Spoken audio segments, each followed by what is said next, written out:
Welcome friends to another r/malicious compliance video. As always, if you enjoy this video, please make sure to hit that subscribe button. Our first story of the day is by Smarfman720. Speak to my manager. Many years ago, I worked for a manufacturing company. This company had tight deadlines and needed to make their promised delivery dates. Every production order was a rush to get through the system and out the door. At the time, I was responsible for bringing material into our company and communicating due dates to our coworkers. My manager oversaw all of this. He was responsible for keeping everything running smoothly, and he would report his data to the general manager who oversaw the site. My manager could be best described as a real-life Michael Scott without the charm. Everything this man touched fell apart. Everything. He had worked at my company for almost 2 years, and by this point, he had gotten under everyone's skin. From him putting on exaggerated accents to him not being able to pull up an email, our patience had run thin. If he was only eccentric, that would be one thing, but no, he had to be a sociopath as well. Time and time again, he would try to turn departments against each other and turn people into enemies. It was really time for him to go, but it seemed like upper management was keen on keeping him. The GM, on the other hand, was pompous and arrogant, a know-it-all. When he spoke to you and gave you direction, you had to listen. He had used his personality to steamroll everyone into a position of power. He didn't want any of the deviations from his plan, and any changes could set him off easily into a fit of rage. He kept on manager day in and day out.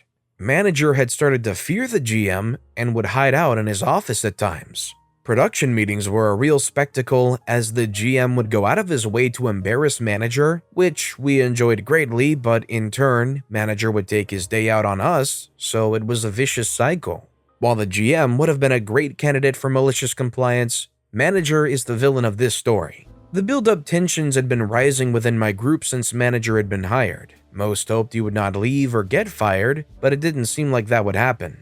Many people had gone to HR over him, and it hadn't yielded any results. The GM was aware of all of this. He didn't want to fire manager, and he was many in a long list of hires that weren't working out. Here's some examples of what my group had been going through. He asked me to spy on our female coworkers as he thought they were talking about him behind his back. They were. I did no such thing. He had annoying nicknames for everyone on our team. He could never just call us our names. He would constantly interrupt your workday to talk about nothing, constantly call you into his office and then give you work or some type of nothing project. If you had to go into his office to ask him a question, he would give you additional work in the hopes of you leaving him alone in the future. If you were smart, you avoided walking in front of his door altogether. He would assign you projects and forget that he assigned them to you. Numerous times our coworkers realized we were working on the same things, and occasionally he would do this to see who did the work correctly. He made fun of our coworker who had disabilities with full theatrics because this coworker questioned him over a process. He would constantly brag that he was the youngest person in his position because he gets results unlike everyone else. He said to an overweight coworker in front of everyone, "3 slices of pizza? I thought you were on a diet." Not a good look. He would have you prepare him notes for his meetings based on data and stats. He would go to present this information and completely ignore the data you gave him and make things up on the spot. When the GM would ask him where he got the wrong info from, he would blame our department and we would take the heat. He would make up lies and repeat the lies as facts to the point where you would start to believe them. He would say to me that he hoped I viewed him as a friend and maybe one day an older brother or father figure. I have a great dad, I'm all good. The longer he was at the company, the more negative he became and the more negative we became. He started getting really erratic and would forget whole conversations he had to the point where it felt like he was gaslighting us. He was not fun to be around and was terrible at his job, and at this point, work was unbearable. The malicious compliance, the GM would be gone for a week and left manager in charge. The GM's instructions were clear: maintain production as it was. One of the ways of doing this was by updating the production board. The production board included all relevant information pertaining to shipments and materials for a given 2 weeks. Anything more than that, and the information became irrelevant. After a few days into the GM being gone, manager told me he wanted me to take all of the order information for the site and to write it on the board. I told them that this would be hundreds of lines, months worth of information that I would have to manually write. I could never maintain this data properly, and by the time I was done writing, some info would be outdated. That this was a bad idea. The GM didn't say to do this. I offered to simply print our Excel file and post it in production. Manager said he was in charge for the next week, and this is exactly what the GM wanted. I started writing the information down when a respected coworker came up to me and said that this was a massive mistake and wouldn't go over well. Coworker had issues with manager in the past, but knew the GM would freak out about this. The GM was very protective of this process as a means of communicating updates in our production meeting. Coworker asked me to try one more time to reason with manager. I spoke to manager and said, "Coworker and I feel big mistake." Manager yelled at me, "You're listening to coworker now? I don't value her opinion. In fact, I'd like to throw her on her freaking head. The GM wants this done, so now do it." I erased my previous work. I began writing every bit of information I had. I worked on this for a few hours, making sure every minute, unimportant detail was captured. Numerous people came up to me asking what I was doing. My response was simple. Manager told me to do this. I was told that the GM is not going to like us messing with this process. I said, "Speak to manager." He told me to do this. I crammed a few hundred lines of information on a large dry erase board, and I was finished. Manager came to survey my work and was impressed. All I had to do now was wait, as I knew this would be the nail in the coffin. The aftermath Monday morning came, and I stood on the production floor waiting for the discovery. The GM made his way around the building, and finally he stopped behind me. He leaned in and said, "Who did this?" I answered, "Manager told me to do this." At this point, other managers had told him of these new additions to the production process, but I could tell he didn't realize the magnitude of these changes. From his silence, I could tell he was not impressed with my work. I watched his face get redder by the second. He said quietly, trying not to explode, "Why would he do that?" In my most innocent, naive voice, I said, "He said you wanted our entire order book written down on the production board." He took a minute to register my response, thanked me, and immediately went to speak to manager. A few minutes later, manager rushed out to production with a look of shock on his face. He asked me to erase it all. I played dumb and said, "Manager, I have more information to add." Manager was sweating profusely and with a quivering voice said, "The GM decided to take this project in a different direction. You can erase it all." By the end of that week, manager would be fired for numerous reasons, with the final one being his inability to follow instructions and process. This project was his kill shot, and it was completely avoidable. Life works in mysterious ways. I don't know if I would have the patience to sit there and write out hundreds of lines of stuff on a dry erase board. I think I would go insane.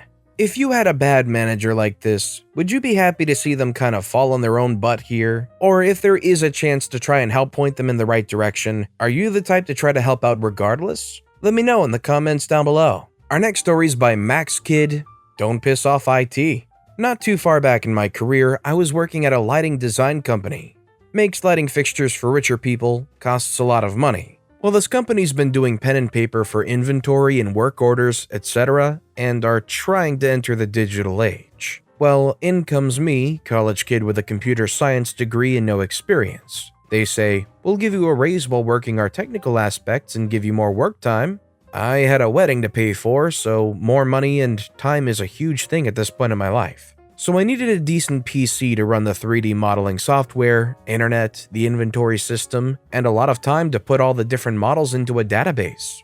They got me a cheap PC, poor internet connection, had no inventory system, and wanted a from-the-ground-up full database in 6 months with no issues. They said they would check monthly on my progress to grade my tenacity. Now, I go to work, I get the models built and into a file type to be transferred to a database, start scouting different servers I could use for this, cost effectiveness, or I could write my own program as a basic prototype to just get it done. It's been heck to work with the bosses as they keep using the cheapest trial software, and every time they do, it ends with me having to start from scratch yet again because they won't pay for a good system, swearing they can easily save money. Finally, I have about 90% of the files done, and it's 2 weeks from the deadline, Christmas time and final exams for my certs. Well, boss number 2 calls and tells me they forgot to check for the last 5 months and begins screaming how I was incompetent for not even having half of them done. I was bewildered. He said to check Form A2 for the list of pieces they wanted done. They never sent me that list. It was in no email, not in the team file share, nothing. He says, "Here's the file. Why didn't you say anything sooner? Get it done, I don't care what it takes. By the way, with this terrible performance, you're not getting a raise." How was I supposed to know of a form that never existed? I look at the file. It took 5 months to translate and store 300 of these files. With that form, he added another 1,300-ish. I was pissed. Cue the malicious compliance. They told me work from home and as long as it takes. So I made a macro with my PC and set it up to fill out those files, but the macro speed was limited by Google Sheets loading time. May have purposely slowed it down, who knows. So it was slightly slower than hand typing, but required no input from me. I was free to spend my time playing games, watching TV, etc. Well, about a week in, and I get a call about me never clocking out for work. I told him to look at the files. Every time a file was added, it was clocked in the system down to the second. Never had I heard a man so pissed about losing that much in wages. What pushed him over the edge was me telling him the money spent paying me for doing this was more than just giving me good software, but I did what it took to get it done. The paycheck was great, the time off was great, and they still don't know how a macro works. Well, they always say work smart, not hard. Getting a macro to do all the work for you while you get to sit around and do whatever you like, that's pretty smart. Not only that, but you probably get paid way better than you would have otherwise. It's about as smart as you can get. It's really quite impressive. And our final story of the day is by Weasel Cannon. You want an omelet with nothing inside? Okay. So my first job was a server at a very popular 24-hour breakfast diner and chain.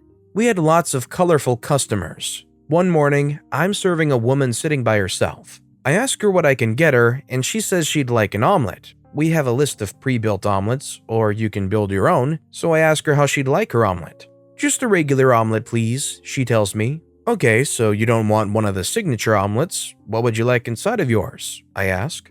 "Nothing, just a regular omelet," she replies with a huff. I pause for a second because this order does occur, but not often. Some people like their eggs scrambled and cooked, then rolled up. "So you'd like an omelet with nothing inside?"